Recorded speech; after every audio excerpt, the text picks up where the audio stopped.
Jacó, apesar dele não ter tido paciência de receber a promessa de Deus, ele foi por um caminho mais fácil, mas Jacó, ele só foi próspero verdadeiramente 20 anos depois, quando ele se curva perante o primogênito, reconhece que ele era o primogênito, dá a ele algo que já tinha sido retirado, e aí o Senhor faz uma nova promessa para Jacó. E Jacó se torna uma outra pessoa. Amém. E herda verdadeiramente uma promessa agora dada por Deus, mas não roubada pelo homem. Então assim, gente, o que Deus falou para você, o que Deus disse que ia fazer na tua vida, ou na tua família, ou no teu casamento, ou no teu filho, ou no teu trabalho, ou no teu ministério, seja o que for, não vá pelo caminho dos homens. Não vá tentando pular etapas. Espere o Deus vivo, todo-poderoso. Glória a Deus. Porque aquele que fez a promessa, ela vai cumprir. Aleluia. E vai ser de uma maneira tão grandiosa, tão poderosa, que você verá firmemente que foi a mão de Deus que fez isso. Aleluia. Louvado seja o nome do Senhor. Aleluia. Em nome de Jesus, para a glória do nome dele. Amém. Gente, vamos caminhar no tabernáculo. Oh, glória. Se a gente se lembrar, aquele pecador, eu vou citar como eu, bateu naquela porta, quem se lembra do átrio, um portão grande representando Cristo, e tinha várias cores, e a que se destacava era a terceira, que era a cor vermelha, púrpura, a cor escarlate, aliás. E aquela porta se abriu. Amém. E quando a gente entrava naquela porta, que a gente começou, isso aqui é uma revisão rápida, a gente dava a princípio exatamente no altar do holocausto, onde eram colocados os cordeiros, e aquele cordeiro que a gente carregava era queimado ali, certo? E nós vimos que aquele holocausto, que aquele altar do holocausto representava, tinha total cristogenia ali, certo? Com aqueles 4 chifres que apontavam para os 4 cantos do mundo. Amém. Certo? E a gente vai entender isso. E lá, depois daquele sacrifício, que o sacrifício era aceito, a gente era perdoado e caminhava, lavava-se na pia, certo? Aí sim, tinha condições de adentrar no tabernáculo propriamente dito. Que era dividido vimos que era dividido em 2 partes. O lugar santo, onde só os sacerdotes entravam, e o santo dos santos, onde estava a arca da aliança. Da parte coberta, né? Que vai ser, daqui umas 2 aulas ainda, que nós vamos falar, certo? A arca da aliança. E aí, já crendo no Senhor, já batizado pelas águas, aleluia, a gente tinha condições de entrar no lugar santo. Amém. E quando entrando no lugar santo, abrindo aquela cortina que nós vimos, as cortinas também de 4 cores, cuja cor que mais se destacava era a escarlate, a cor de sangue, certo? A gente chegava lá e via, a princípio, do lado esquerdo, uma coisa iluminada, grande, um candelabro, certo? Ou menorá, com 7 lâmpadas, e essas 7 lâmpadas iluminavam o lugar totalmente fechado, e estavam voltadas para quê? De frente para a mesa dos pães da proposição. E é disso que nós vamos falar. Amém. A mesa dos pães da proposição. Eu trouxe essa foto aqui. Vocês vão passar, essa aqui é a mesa dos pães da proposição, e atrás estamos com exatamente os objetos que estavam no lugar santo. Vocês olham e veem essa mesa, e nós vamos descrevendo. Aí você passa pra mim, entendeu? Então nós vamos estudar hoje sobre a mesa dos pães da proposição. Também Deus mandou que Moisés juntasse aquele pessoal para fazer a mesa dos pães da proposição. E nós vamos ler exatamente em Êxodo 25, certo? A partir do versículo 23 até 30. Também farás a mesa de madeira de acácia. Terá o comprimento de 2 côvados, a largura de um côvado e a altura de um côvado e meio. De ouro puro a cobrirás e lhe farás uma bordadura de ouro ao redor. Também lhe farás moldura ao redor da largura de 4 dedos e lhe farás uma bordadura de ouro ao redor da moldura. Também lhe farás 4 argolas de ouro e porás as argolas nos 4 cantos que estão nos seus 4 pés. Perto da moldura estarão as argolas como lugares para os varais, para se levar à mesa. Farás, pois, estes varais de madeira de acácia e os cobrirás de ouro. Por meio deles se levará à mesa. Também farás os seus pratos, os seus recipientes para incenso e as suas galhetas, e as suas taças em que se hão de oferecer libações. De ouro puro os farás. Amém. Porás sobre a mesa os pães da proposição diante de mim, perpetuamente. 12 pães, né? Bom, essa mesa, o que se destacava nessa mesa, além dela própria, era o que eram colocados 12 pães. 12 representativos das 12 tribos de Israel. Daqui, mais uma vez, a gente destaca aquela situação em que nós estamos dizendo: nem todo israelita era judeu. O judeu era uma das tribos de Israel.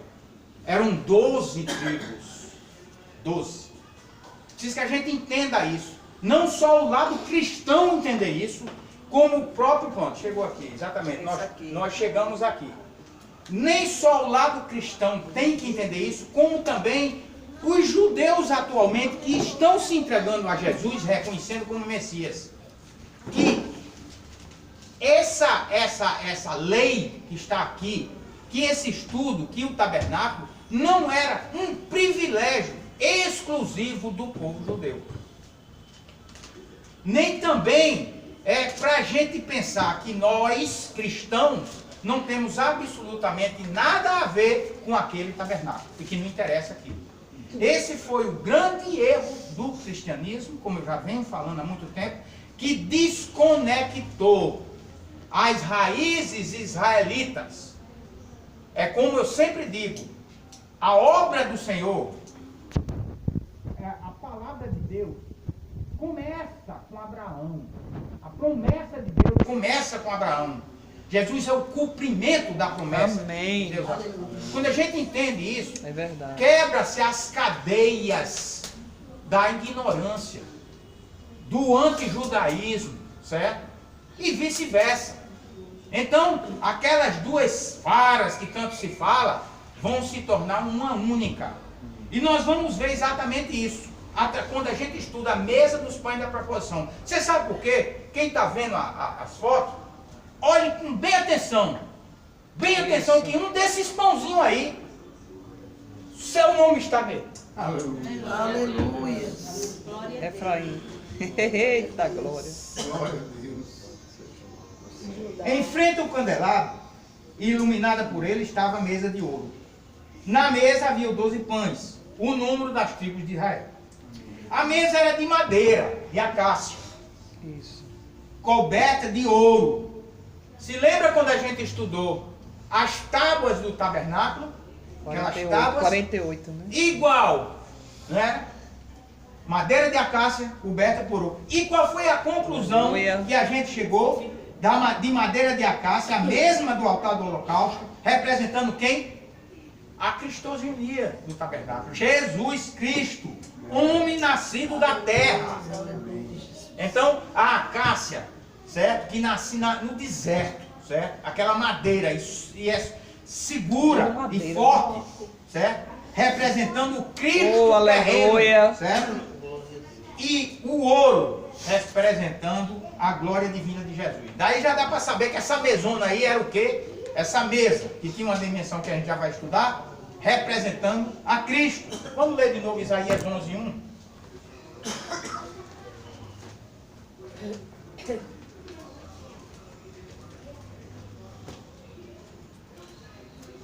Glória a Do Deus. tronco de Jessé Oh, sairá o aleluia. rebento, e das suas raízes o renovo. Renovo. Eita, glória.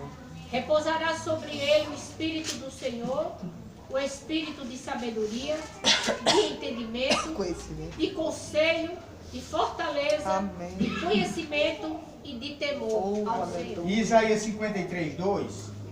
Vocês prestem atenção. Do rebento, um rebento, ele faz raízes. Raiz, ele está dizendo que Jesus veio também com homem. 53, Dois. 2.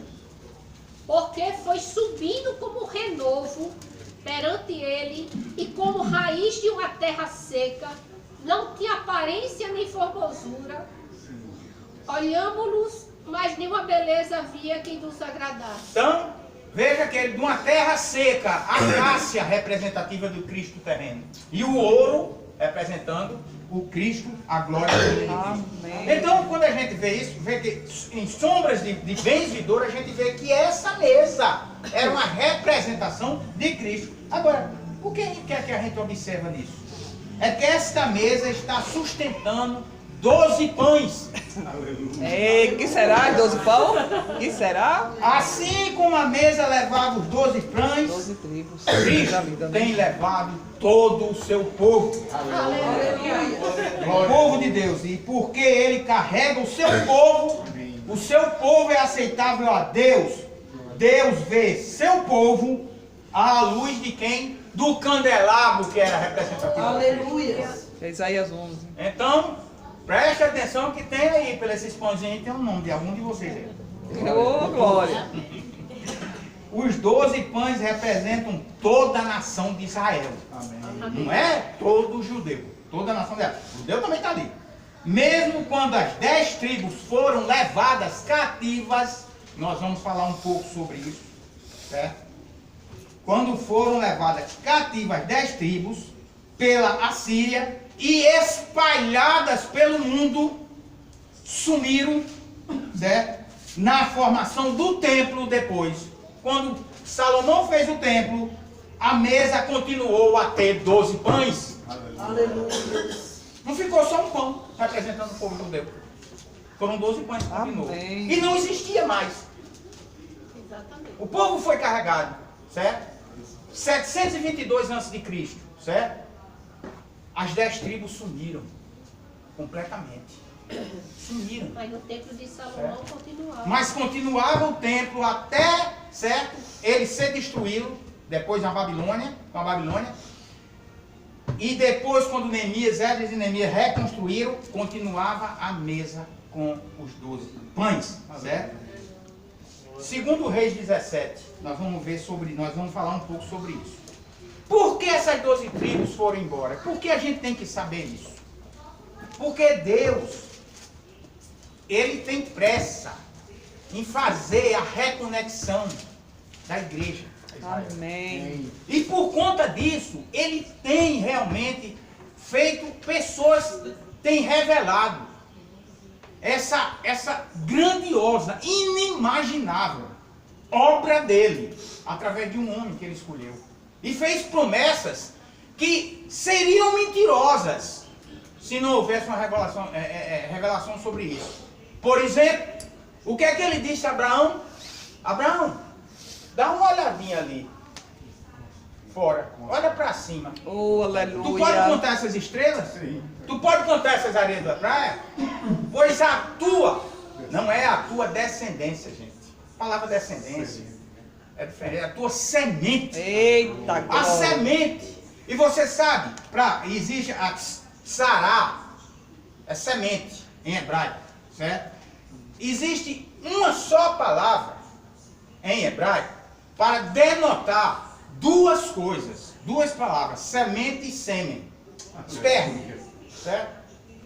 Se semente e esperma é a mesma coisa, ele está dizendo a Abraão que a semente, que do esperma dele Aleluia. seria uma multidão de nações. E a Aleluia. gente precisa entender É o isso. gentio. Glória a Deus. Quando a gente começa a entender isso, a gente começa a se aproximar da obra de Deus. Aleluia. Enquanto a gente não entende, a gente anda sem identidade. Você já imaginou, você já viu, já notou que um filho, que ele de repente, ele vamos dizer assim, ele é tirado da mãe quando é pequeno. E ele é criado com pais adotivos. Ele ama aqueles pais adotivos, mas no coração dele existe um desejo muito grande de saber a identidade, de onde ele veio. É, de onde ele veio. E está faltando isso a muitos cristãos. Por isso que eles se perdem. Por isso que eles andam a erro. É verdade. Sem saber qual é a minha identidade, de onde eu venho, como eu sou, certo? Desse jeito. Então isso é importante. E esses estudos aqui, que foram dados a nós, eu não vou me aprofundar devagarzinho, é como digo, eu disse, Lu sempre é minha, vamos dizer assim, sempre a demonstradora, né? Olha, solta um, olha. Eu digo, eu sei, Lu, não vou soltar devagar, tá certo. Olha que o pessoal, tem calma. Eu digo, não, eu sei, eu estou tendo calma. Mas não quer saber, eu estou tendo calma. Mas é preciso que as pessoas entendam. Esse negócio chegou para cá, está há muito tempo, gente. Esse negócio chegou para a gente em 1994, 1995. Eu precisei de anos traduzindo em inglês, livro em inglês, para saber o que era aquilo. Por que que de repente Deus manda uma cidadã que eu nunca vi na minha vida, uma judia messiânica, Eita, glória. me dá um livro e diz, é seu. Eu digo, eu não quero pagar não paga não, porque Deus mandou lhe dar. Lá em Israel, não foi? Foi lá em Israel. Eita. Nunca me viu, eu estava indo no banheiro assim. Parei, olhei. Deus faz assim. É comigo? Você. Aí eu fui, lá tinha os livros para vender. Ela chegou, Olha que testemunho lindo. tome. Aí eu disse, quanto é? Ela disse, ai de mim. Isso é inglês. Ela disse, ai de mim se eu fosse vender esse livro para Eita, você. glória. Deus me mandou dar. A cura pela Eita, raiz. que tremendo. Tudo bem. Peguei o livro. Aí eu disse, me dê mais 2. Aí ela me deu. Essa aí pode pagar. Pode pagar 10 dólares cada um, tá? Foi bem baratinho, livro. E eu guardei em casa e depois a gente comecei a ver. Fui traduzindo. Oi, que massa. De repente chegou. É formação. E eu me calei, Lu calou-se. Muito Diante de bem. tudo isso, diante das circunstâncias, a gente se calou. Mas é tempo. É o Tem que tempo tá de chegando, Deus, a é gente no tem que tempo de Deus. A gente tem que entender que a gente está aqui, inserido nesse contexto. A gente tem que entender que a gente tem como é que diz, uma conexão profunda. E quando você entende essa conexão, você procura buscar as ordenanças de Deus, não só vamos dizer, os mandamentos que são fundamentais para todo mundo. Mandamento, não mata, não rouba, não isso, não aquilo, não aquilo outro. Mas também tem lá um mandamento dizendo, certo? O Shabat, falando sobre É Shabat, importantíssimo. certo? E que muitas vezes a gente não está nem aí com isso. Mas é Graças sério. a Deus, Deus levanta para gente. Nós estamos aqui É no Shabat. sério, meu amigo. Isso aqui é um Shabat. Certo? Então, essa mesa tem tudo a ver conosco. É isso. E nós estamos nessa mesa. E nós estamos aí. E hoje nós estamos lá, no lugar santo. Há quem diga, mas a gente não... Jesus abriu, rasgou o véu e nós estamos no santo. Oh, aleluia. Eu não morri, nós não estamos ainda no santo dos santos. É A verdade. gente Nós estamos vivendo adentra aqui. de vez em quando. De vez em É quando a gente vê espírito, né? a gente vê que o espírito. o véu rasgado adorar o Senhor, e a gente vai lá adorar. É, Chega nessa lá, parte. a gente vai lá, exatamente na Eita, arca, se glória. ajoelha, adora o Senhor. Por quê? Porque Deus nos fez. Depois que Cristo morreu na cruz, derramou o seu sangue, Deus nos fez realmente, nos tornou sacerdotes. Oh, aleluia, E eu vocês creio. sabiam, vocês sabem que naquele lugar santo só entra sacerdote. Oh, glória a Deus. Então, para estar ali, certo? Então é isso. Então, esses os 12 pães representativos do povo de Deus, certo? Segundo Reis, eu queria falar exatamente sobre o que aconteceu com essas 10 tribos. Veja bem, certo? Quando Salomão, certo, reinou, por causa das concubinas dele, de tudo, ele fez um reinado que aumentou muitos impostos. Por quê? Porque para cada concubina dele pedia um castelo. Eu quero um castelo para mim. Ele tinha que tirar do povo. E ele tirava das 12 tribos. E fez um péssimo reinado por isso, certo? E o que é que aconteceu? Quando o filho dele assumiu, como ele era muito poderoso diante de Deus, Salomão, o Roboão assumiu, existia um cidadão da tribo de Efraim chamado Jeroboão, certo? Que se revoltou, o povo estava se revoltando, e aproveitou quando Salomão morreu, juntou 10 tribos, e essas 10 tribos se separaram. A tribo de Benjamim, que é colado, vizinho, aliás, Jerusalém estava na terra de Benjamim, Jerusalém, terra de Benjamim, não era terra de Judá não, Benjamim, se juntou, permaneceu com Judá, mas as outras 10 se separaram, e foram, como eles moravam por lado da Samaria, certo? Nos montes da Samaria, se permaneceram lá. Só que, se lembram das festas? Todos tinham que subir. Aí Jeroboão se tornou rei. E essas tribos passaram a ser chamadas tribos de Israel ou Efraim. E a tribo de Judá ficou como tribo de Judá. Judá e Benjamim ficou como Judá. Veja bem, o que é que acontece? Jeroboão pensou, se chegar na Páscoa, o pessoal subir lá, os levitas que ainda permaneceram por lá e as pessoas da Judá vão persuadir ao meu povo, da tribo, a ficar lá. Já sei o que eu faço. Vou construir altares. Aqui. Construir o altar Dan, Betel. Vou colocar uma representação do Deus, um bezerro de ouro. Igual a Êxodo, né? Pronto. Então, o que é que aconteceu com essas 10 tribos? Eles apostataram da fé, porque o lugar da adoração era em Jerusalém. Sim. E passaram a adorar outros deuses e seguir segundo as pessoas que Deus os expulsou de Israel. Aí lê agora, pronto. Esse é qual que ela está lendo? É 2 Reis 17, Reis 17, de 1 a 23. de 1 a 23. No ano do 10º de Acais, rei de Judá, começou a reinar Oséias, filho de Elá, e reinou sobre Israel em Samaria 9 anos. Fez o que era mal perante o Senhor, contudo, não como os reis de Israel que foram antes dele. Contra ele subiu Salmaneser, rei da Síria. Oséias ficou sendo seu servo dele e lhe pagava tributo. Porém, o rei da Síria achou Oséias em conspiração, porque enviava mensageiros a Sou, rei do Egito, e não pagava tributo ao rei da Síria, como dantes fazia de ano em ano. Por isso o rei da Síria o encerrou em grilhões no cárcere. Porque o rei da Síria passou por toda a terra, subiu a Samaria e a sitiou por 3 anos. No ano 9 de Oséias, o rei da Síria tomou a Samaria e transportou a Israel para a Síria, e o fez habitar em Alá, junto a Bo e ao rio Gozã, e nas cidades dos Medos. Tal sucedeu porque os filhos de Israel pecaram contra o Senhor seu Deus, que os fizeram subir da terra do Egito, de debaixo da mão de Faraó, rei do Egito, e temeram a outros deuses.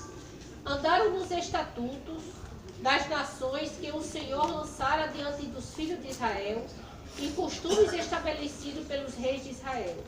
Os filhos de Israel fizeram contra o Senhor seu Deus o que não era reto. Edificaram para si altos em todas as suas cidades, desde a atalaias dos vigias até a cidade fortificada. Levantaram para si colunas e postes em todos os outros altos outeiros e debaixo de todas as árvores frondosas. Queimaram ali incenso em todos os altos, nas nações que o Senhor expulsara de diante dele, e cometeram ações perversas para provocarem a ira do Senhor, servindo a ídolos dos quais o Senhor lhe tinha dito, não farei essas coisas. O Senhor advertiu a Israel e a Judá, por intermédio de todos os profetas e todos os videntes, dizendo: voltai-vos dos vossos maus caminhos e guardai meus mandamentos e meus estatutos, segundo toda a lei que prescrevi a vossos pais, que eu vos enviei por intermédio dos meus servos profetas. Porém, eles não deram ouvido, antes se tornaram obstinados, de dura cerviz, como seus pais, que não creram no Senhor seu Deus. Rejeitaram os estatutos e a aliança que fizera com seus pais, como também as suas advertências, com que protestara contra eles. Seguiram os ídolos, se tornaram vãos, e seguiram as nações que estavam em redor dele, da qual o Senhor lhes havia ordenado que não as imitassem. Desprezaram todos os mandamentos do Senhor seu Deus e fizeram para si imagem de fundição, 2 bezerros.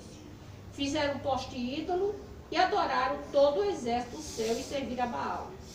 Também queimaram a seus filhos e as suas filhas como sacrifício. Esse. Deram a prática de adivinhações e criam em agouros. E venderam-se para fazer o que era mal perante o Senhor, para o provocar a ira. Pelo que o Senhor muito se indignou contra Israel e o afastou da sua presença, e nada mais ficou senão a tribo de Judá. Também Judá não Pode parar por aí, pronto. Eu vou falar, pronto. Certo? Então o que é que a gente observa? Por esse Israel que ele está falando não é as 12 tribos, ele está falando das 10 tribos, que passou a ser chamada tribo de Israel, ou Efraim. Então veio o castigo de Deus, e ele mandou um exército, o povo mais poderoso da época, no caso os Estados Unidos de hoje, certo? Que eram os assírios. Só que os assírios, eles tinham uma postura. Eu estudei sobre as táticas de guerra dos assírios, e era exatamente essa que eles faziam. E tem muito bem descrito no livro daquele cidadão que viveu na época de Cristo, aquele livro que eu tenho, aquele livro que eu tenho daquele José, Flávio José. E ele falava, os assírios eram temidos por isso, porque eram violentíssimos, certo? Destruiu, empalamento vem deles, certo? Todo mundo morria de medo, por isso que Jonas bateu o pino e correu com medo dos assírios, de Nínive. E quando eles invadiam um canto, eles matavam um monte e levavam em cativeiro. Mas só que eles não levavam em cativeiro como a Babilônia levou Judá, certo? Eles pegavam os povos para destituir de qualquer passado de nação, ideia de nação. Eles espalhavam esses povos em montes de pessoas por todos os cantos. Essa era a tática de guerra. Por quê? Porque dessa maneira ele fazia o povo perder a identidade. Por exemplo, eu digo sempre, quando existe uma família grande, e essa família de repente vai para França, para não sei qual, perde a identidade. E eles esquecem. Então a família, essa era a tática síria, certo? E espalhou. Por isso que hoje se falou, tanto na Idade Média, buscar as 10 tribos de Israel. A gente sabe que aquele descobriu os Estados Unidos, descobriu a América, sei lá, Cristóvão Colombo, certo? Que era judeu. Ele queria ir na Índia porque falava-se que tinha gente das 10 tribos perdidas na Índia. Não tinha nada a ver, porque ele não achou nada, certo? Então isso se espalhou, acabou as 10 tribos. Mas os pães da proporção continuaram lá, os 12 pães. Estão até hoje, porque nem Apocalipse se fala sobre as 12 tribos. Que vai juntar tudinho. Certo? Então isso é que a gente entender o significado dessa mesa dos pães da proporção, certo? E entender que Deus fez uma promessa a Abraão, a Isaac e a Jacó, dizendo que eles teriam, certo? A semente de cada um deles. Eu trouxe até aqui, eu trouxe aqui a Torá, certo? O original da Torá em hebraico e traduzida ao pé da letra no português, onde se fala exatamente isso, que a palavra é semente, a palavra é semente, certo? Então, até ele fez essas promessas para esses três. E a quem mais ele fez essa promessa? Logo depois, na bênção de Jacó sobre seus netos, Manassés e Efraim. Quando ele troca de mão, faz uma bênção sobre Efraim, dizendo o que para Efraim? Mais novo, né? Tu serás, mais novo. Quando José disse, mas pai, está errado, o primogênito é ele, certo? É Manassés. Ele disse, Deus não, meu troca. filho, não, meu filho. Deus é massa, viu? Eu sei, meu filho, eu sei. Mas Manassés será um grande povo. Mas Efraim será uma multidão de nações. A palavra é Melohagoim. Multidão de nações. Será um Goim. As nações. Não sabia o que ia falar. Certo? Então isso que espalhou. Certo? Essa promessa está sendo cumprida hoje. Porque Deus está chamando os Goim de todos os cantos do mundo. E cabe a gente, certo? Que faz parte desses Goim, certo? Ou dessa multidão, chamar mais pessoas, os pastores que aqui estão, certo? E todos aqueles que ousam falar a palavra do Senhor, certo? Então, isso é onde a gente se enquadra dentro dessa mesa dos pães. Você sabe o que quer dizer? O pão da proposição na palavra, a tradução a tradução bem no hebraico. Lehem, que é pão, certo?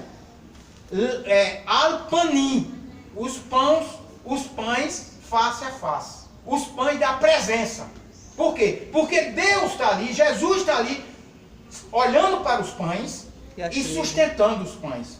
Candelabro sustentando os pães. E Deus, Eita, ali tem glória. o Espírito de Deus com a luz do candelabro. Alimentando. A mesa sustentando os pães. A mesa que é E Jesus. o candelabro olhando os pães. Olhando os pães. Diga aí, entendendo? que tremendo, então, né? A mesa tinha uma moldura de ouro ao redor, Olha aí. da largura de 4 dedos, ao redor da qual foi feita uma bordadura de ouro para evitar que os pães caíssem da mesa. Certo? A moldura representava Jesus, da largura de uma mão, segurando com firmeza os seus e protegendo, certo? Você veja que você consegue ver a cristogenia disso aí. E ver que isso agora é conosco. Certo? Agora é conosco, nós estamos sendo sustentados por... Agora é o atual, é o que está acontecendo. Cada sábado, os pães eram comidos pelos sacerdotes e substituídos por novos pães. Porque também o que representa esses pães? João 6, 32 a 50... Eita, Deus, 58 é muita coisa. João 6, 32. Capítulo de João. Pão da vida.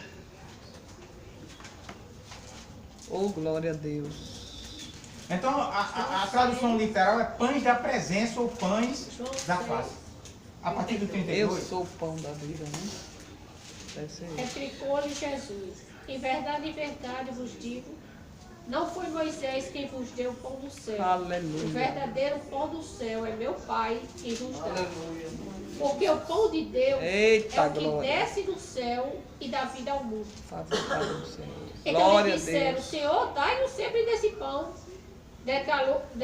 Declarou-lhe Jesus: eu sou o pão da vida. O que vem a mim jamais terá fome. E o que Aleluia. crê em mim jamais terá sede. Posso continuar? Mas peraí, porque é tudo ele falando nisso. Aí, Eu então sou o vocês pão da observam vida, que né? ali os sacerdotes entravam. Deixa eu só dar e uma comiam ênfase pão. aqui, uma Pode dar. coisa. Quando a gente vê, isso eu aprendi também nas aulas, certo, gente? Quando a gente vê ele dizer em verdade, ele repete 2 vezes, é porque aquilo que ele vai falar, todas as coisas que ele fala é importante. Mais importante. Mas quando ele fala em verdade, é porque ele quer enfatizar, Mais ainda. muito mostrar a profundidade daquilo que ele vai dizer agora. É por isso que ele faz em verdade, certo? Vos digo. Então, é para dar ênfase àquela profundidade que ele vai falar logo a seguir. Para uma família, certo? Como aqui, a gente estava aqui agora, aconteceu isso aqui. A mesa da sala de jantar é o local mais precioso da casa. Certo? É um lugar de comunhão. Não só pelo sustento recebido ali, né? Você se sustenta, está aí a mesa sustentando os pães, mas também devido à interação amorosa que ocorre com a família e amigos no momento da Conversa refeição. aqui só, né? Esse relaxamento no momento da refeição. Ei, certo? conversamos aqui só. Posicionada do lado direito de quem entrava, como vocês viram na foto, aí, né? No lugar santo, a mesa era feita de acácia, madeira de acácia, revestida de ouro. Ela media mais ou menos cerca de 1 metro de comprimento, ou 90 centímetros, mais ou menos, que era 2 côvados de comprimento, por meio metro de largura, certo? De largura, pronto, era isso aqui, mais ou menos, sabe? Mais ou menos 1 metro, meio metro de largura e 70 centímetros de altura, certo? 70 centímetros de altura. Nas suas pernas, em cada perna dela, eram 4 pernas, tinham o quê? Umas argolas de ouro por onde introduzisse as 2 varas para carregá-la, certo? Além disso, tinha pratos, tinha jarro, por quê? Tinha vinho, tinha tudo, tinha, por quê? Porque era ceia no sábado que os sacerdotes faziam.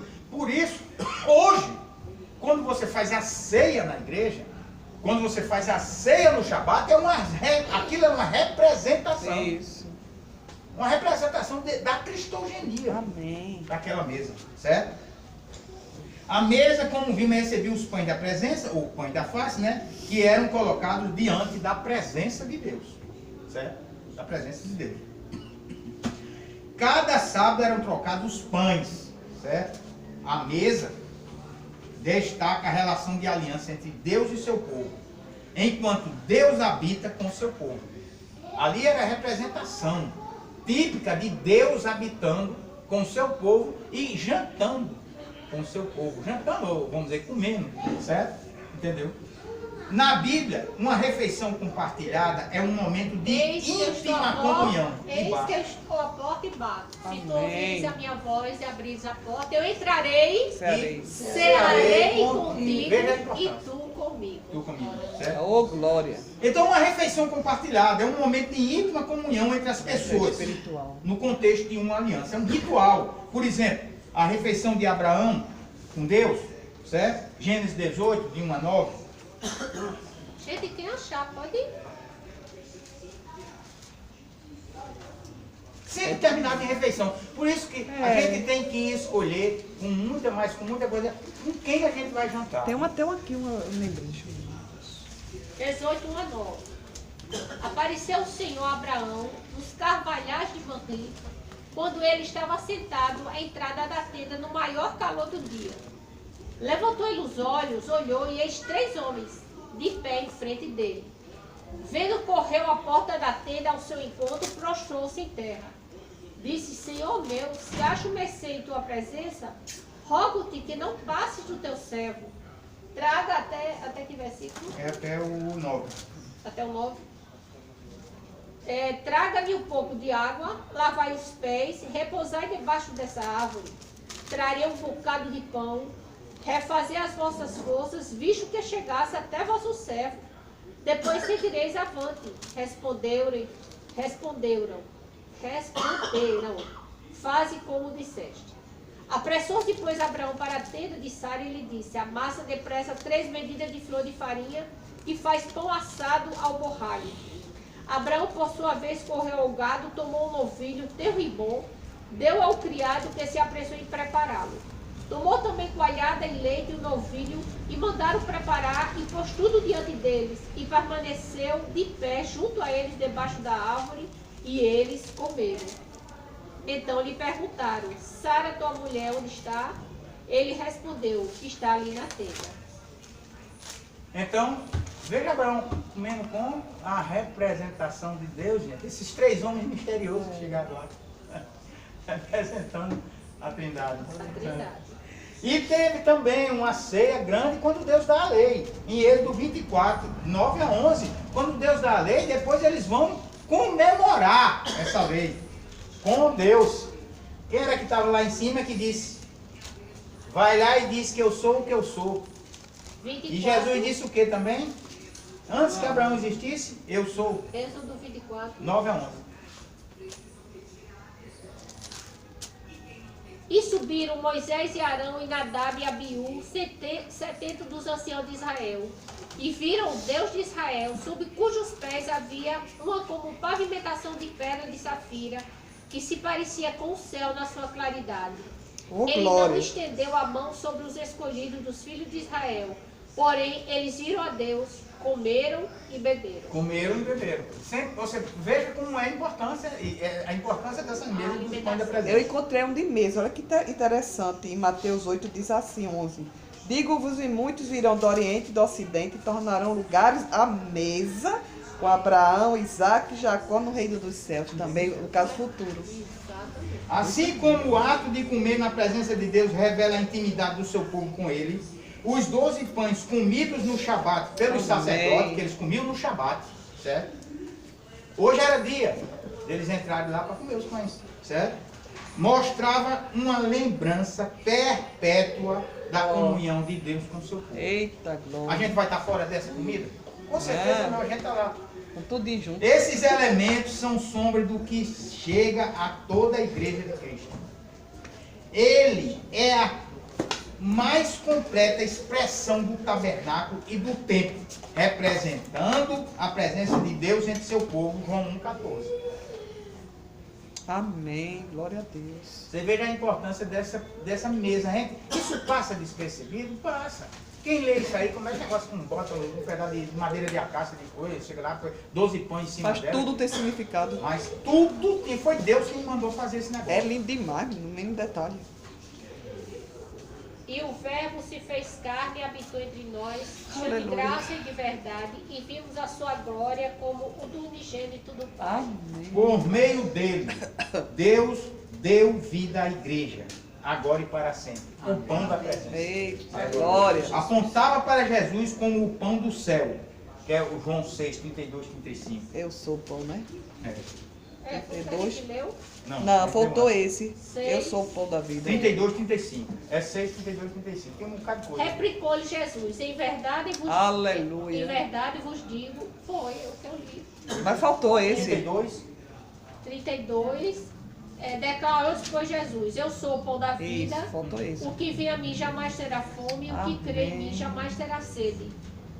Faltou Todo aquele que crê nele tem a vida eterna, certo? Ele é o pão da vida. 6,48 também fala sobre isso. Eu sou o pão da vida. E os 6,51.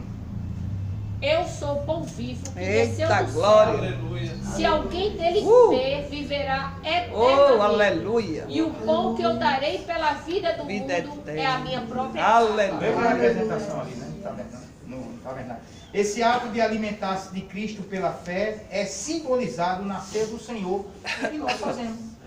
Aquela do 1 Coríntios, todo mundo já sabe aquela decorada, porque todo pastor lê, geralmente lê aquela, 1 Coríntios 11, 23 a 26 para fazer a ceia, né? Que não mais se limita aos sacerdotes, como os pães da proposição da antiga aliança. Por quê? Porque também nós somos sacerdotes. Amém, eu creio. Na refeição da nova aliança, todos os crentes podem tomar parte íntima na comunhão com Deus Trino. E juntos podemos reconhecer que somos amados por Deus. A mesa do Senhor, agora veja, isso vai de Gênesis lá Para Apocalipse. até Apocalipse. Eita, A mesa do aleluia. Senhor aponta ainda para a gloriosa cena das bodas do Cordeiro, onde Cristo e sua igreja viverão em comunhão eterna. Apocalipse 19, 6 É a 9. lindo. Esta é a mesa que Deus está preparando para aqueles que o amam. Eita, glória. Grande ceia. 19, 19, E 6 a 9. 6 a 9. Então, ouvi uma como voz de numerosa Multidão. Eita, como aleluia. de muitas águas, e Lá, como lá, de lá, lá, fortes trovões, dizendo: Aleluia! Pois reina o Senhor, nosso Deus, o Todo-Poderoso. Alegremos-nos. Continue. Vou passar aqui. Alegremos-nos, exultemos e demos glória, Oh, glória. porque são chegadas as bodas do Cordeiro, cuja Aleluia. esposa a si mesmo já se ataviou, pois lhe foi dado vestir-se de linho finíssimo, resplandecente e puro, porque o linho finíssimo Obrigado, são os atos de Deus. justiça dos santos. Então me falou o anjo: escreve, Aleluia. bem-aventurados são aqueles que são chamados à ceia das bodas do Cordeiro. Glória a Deus. E acrescentou: são estas as verdadeiras palavras de Deus. Amém? No Amém. decorrer dos nossos estudos, o que é que isso vai acontecendo com o coração da gente? O que é que foi acontecendo com o coração de Lucas, meu coração? Que a gente foi vendo que a gente tinha uma conexão completamente grande. Não era, porque houve um desencontro nisso, sabe? Onde se passou a achar que tudo que era do Antigo Testamento era do povo judeu, certo? Aí isso desconectou completamente, até porque os pais do cristianismo, da igreja cristã, sofreram perseguições do povo judeu. Você sabe que Paulo, um judeu, perseguia o povo. E depois, os judeus passaram a sofrer perseguição da igreja cristã, certo? Desconectou por completo e separou essas duas varas. Essas duas varas, como fala por Ezequiel, certo? A vara de Efraim e a vara de Judá.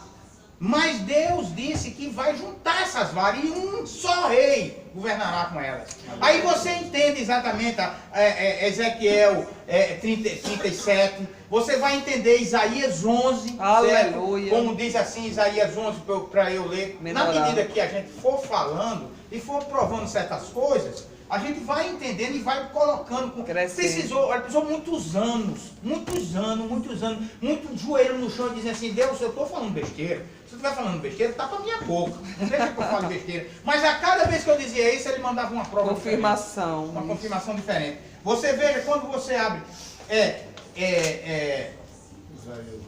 Isaías, cadê? 11. Vou procurar aqui. Isaías 11, certo? Tremendo. Ele está falando do milênio, certo?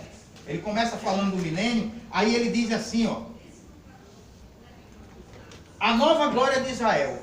Naquele dia o Senhor tornará a estender a mão para resgatar o restante do seu povo, que foi deixado da Assíria. O povo da Síria, aqui ele está falando das tribos de Israel, das 10 tribos, da vara de Israel, da vara de Efraim, certo? Do Egito, de Pátios da Etiópia, de Elão, do Siná, de Amate, das terras do mar. Levantará um estandarte para as nações, Eita, ajuntará glória. os desterrados de Israel. É diferente. E os dispersos de Judá. Os judeus, certo, vou parar. Os judeus foram dispersos, mas continuaram com uma só visão. E continuaram o quê? Monoteístas, adorando a um só Deus. Já os efraimitas, ou as 10 tribos, se espalharam pelo mundo adorando quem? O que a gente viu, que Lucas leu ali em 2 Reis 17, né? Ídolos. Então eles se misturaram com os povos, certo? Com todos os povos. Mas Deus tinha uma promessa para eles, certo? E ele continua a dizer, afastar-se-á a inveja de Efraim, e a inveja de Efraim levou ao sentimento anti-judaico e tanta morte de judeu até a Segunda Guerra Mundial. E os adversários de Judá serão eliminados. Efraim não invejará Judá, e Judá não oprimirá Efraim. Antes voarão para sobre os ombros dos filisteus ao ocidente, junto despojarão os filhos do oriente, contra Edom e Moabe, lançarão as mãos, e os filhos de Amon lhe serão sujeitos. O Senhor destruirá totalmente o braço do mar do Egito, e com a força do seu vento moverá a mão contra o Eufrates, e ferindo devido a Luão e 7 canais, etc. Certo? Haverá caminho plano para o restante do seu povo, que foi deixado na Assíria, como houve para Israel no dia em que subiu da terra do Egito. Então, ele vai fazer, quer queira, quer não, quer o povo aceite ou não aceite, ele vai juntar, como diz lá em Ezequiel 37, peço que vocês lerem depois, a partir do versículo 15 até o versículo 28, que ele vai juntar os 2 povos. E esses povos terão um só Deus e adorarão um só Deus, um só Senhor, certo? Então, tem que ser dito. É complicado, a pessoa diz, esse cara tá... Quantas vezes já se olhou para mim, certo? De uma maneira, ou para a lua, ou sei lá, de uma maneira esquisita, e dizer assim, esse cara está falando tanta besteira, certo? Mas tá na Bíblia. palavra. Olha, para vocês terem uma ideia do que é a tradução, uma tradução perfeita na palavra, e que foi mal traduzida. Eu vou ler aqui. Isso aqui não tem nada a ver com o assunto, mas olha, veja bem. Eu vou ler para encerrar. Certo? Tá? Eu traduzi o pé da letra de uma Bíblia hebraica, do hebraico, certo? Um texto do hebraico de João, certo? A palavra não diz assim, veio para o que era seus, mas os seus não receberam. Quem é que entende? O que é que você entende por isso? Veio para os seus, mas os seus não receberam. Veio para o judeu não aceitou. Você sabe qual é a tradução? Não. Ao pé da letra. Veio por si mesmo. Veio por si próprio, por conta própria. Não tem nada que veio para os seus, certo? Quem não aceitou, não aceitou. Mas quem não aceitou, chamou de crentes e no nome, através do Cordeiro, para ser filho de Deus. Aleluia. Olha que tradução. É a mesma coisa? Tem nada a ver. Ele veio por si próprio.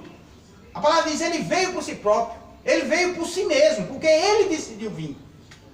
Ele não tem a história dele. Não é só para os seus, não, né? Não tem essa palavra. Também tem acho que só para os seus, é muito exclusivista isso. Ele não veio. Olha, veja bem, é uma coisa tão diferente, porque eu vou ler no original e vou mostrar. Só para a gente encerrar. Olha, Rubá Bacheló. Isso foi traduzido como veio para os seus. Rubá é ele veio. Rubá, ele veio. B, certo? B é de. Sheló, dele mesmo. Ele veio dele mesmo, ele veio por si próprio. Não tem nada a ver. Entende? Por que isso? Por que se traduzir dessa forma? Aí Deus vai contar pra gente quando ele quiser. Talvez para fomentar o quê? Essa guerra espiritual contra quem? Tá vendo aqueles caras? Tá vendo aqueles caras? Ele veio para eles e eles, ó, viraram as costas. Certo? É forte. Mas é preciso que se entenda que os primeiros cristãos eram todos judeus. É mesmo. Todos. Tornou cristão, né? Todos. Irmão, essa turma todinha. A curriola todinha que estava lá em Atos. Certo? Eles eram judeus. Aí pronto, os seus não receberam sim. Certo? Recebeu qualquer um. Então, não é. Então, eu estou só agradecendo a Deus, porque Deus, Ele deu essa oportunidade. Amém. Essa oportunidade de a gente eu estar estudando o hebraico, certo? E Lu está estudando essa parte profunda de Gênesis, tudinho, na tradução literal hebraica. Amém. Glória a Deus. A professora dela conhece muito mesmo isso aí, com profundidade. Amém. E é cristã. Alguém quer acrescentar alguma coisa, pastor? Alguém quer acrescentar alguma coisa? Fiquem à vontade. Porque há uma divergência. Eu vejo muita gente me criticando quando eu digo que eu tenho esse sacerdote. Eu fico tão triste quando outro irmão, que também são pessoas abençoadas, e dizem, não, é só para os judeus. Então, se não fosse assim, eu não chegaria no trono da graça em termos espirituais, não é isso? Mas a gente chega no trono da graça. A gente sente a presença. Então a gente tem esse sacerdócio, não, irmão? Na parte espiritual. Mas teima comigo dizendo que não, mas aí é ensino, como é? É ensino, né? Que se diz doutrinário, né? Aí eu não discuto sobre isso. Eu sei que eu tenho esse sacerdócio. Essa certeza a gente tem que ter. Nessa dúvida, manda ele vir pra cá. Eu gostei, irmão. Glória a Deus. Muitas pessoas aqui, evidentemente, Mas é vão bom, sedimentar acontece, com calma. E Eu aos vou dizer que é eu que poucos, tava falando tudo. como eu tenho recebido orientação, não só de Deus, mas de Lu, também, certo? Muita orientação nesse sentido. Deixa agora abrir para o pessoal. Eu estou dizendo, aos Agora- poucos a gente vai passando mais coisas Glória para que a gente entenda. Deus. É claro, evidentemente que muitas pessoas vão ter dúvidas, vão dizer, existe isso mesmo? Que não É bom certo." saber, né, Mas não? Deus pede a orientação do Senhor, como eu pedi muitas vezes, como eu me ajoelhava para pedir, pois será que eu estou dizendo besteira? Será que eu estou dizendo loucura? E ele confirma. E de repente vai chegando as confirmações. Amém. Certo? Glória a Deus. Depois nós vamos ver aqui